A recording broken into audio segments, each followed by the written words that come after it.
ఓం నమో భగవతే దక్షిణామూర్తియే నమో నమః. పరమాత్మ స్వరూపులైన గురువులకు పెద్దలకు నమస్కరిస్తూ మీ వల్ల మాకు ప్రోత్సాహం కలగాలని కోరుకుంటూ ఈ వీడియోలను లైక్ చేయండి, షేర్ చేయండి, సబ్స్క్రైబ్ చేయండి. భగవద్గీతలోని 1వ అధ్యాయంలోని 11వ శ్లోకం గురించి ఇప్పుడు తెలియజేసుకుందాం. ఏమని చెప్తున్నాయంటే, తతః శ్వేతైర్హైర్యుక్తే మహతి స్యందనే స్థితో మాధవః పాండవశ్చైవ దివ్యో శంఖో ప్రదత్మతుః అని తెలియజేస్తుంది. అంటే శ్రీకృష్ణ పరమాత్మ రణరంగంలో ప్రవేశించాడు. ఏ విధంగా?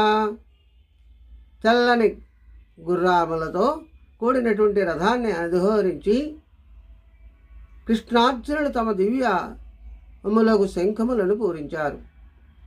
అంటే వీరికి శ్రీకృష్ణార్జునులు రణరంగములు ప్రవేశించినటువంటి ఘట్టము ఎంతో సుందరముగా ఉంటుంది. ఈ శ్లోకమునందు వర్ణించబడింది. తెలుపు సత్వగుణానికి సంకేతము. మరి ఈ 4 గుర్రాలను చిత్రరథుడు అనేటటువంటి గంధర్వుడు చేత అర్జునుకు బహుమతిగా ఇవ్వబడింది.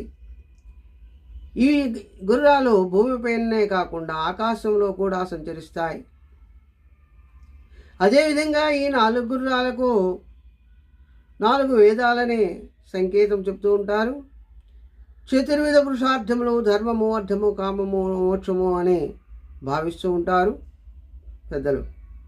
మానవ శరీరం రథముగాను, శ్రీకృష్ణార్జునులు జీవుడు ఈశ్వరుడు గాను భావిస్తూ ఉంటాం. పూర్వము శ్రీకృష్ణుని యొక్క గురువు అయినటువంటి సాందీపుని కుమారుడు పంచజనుడను రాక్షసుడును అపహరించాడు. రాక్షసుడు సాందీపుని కోరిక మేరకు శ్రీకృష్ణుడు వెళ్ళి ఆ రాక్షసును సంహరించి గురుపుత్రుని విడిపించాడు.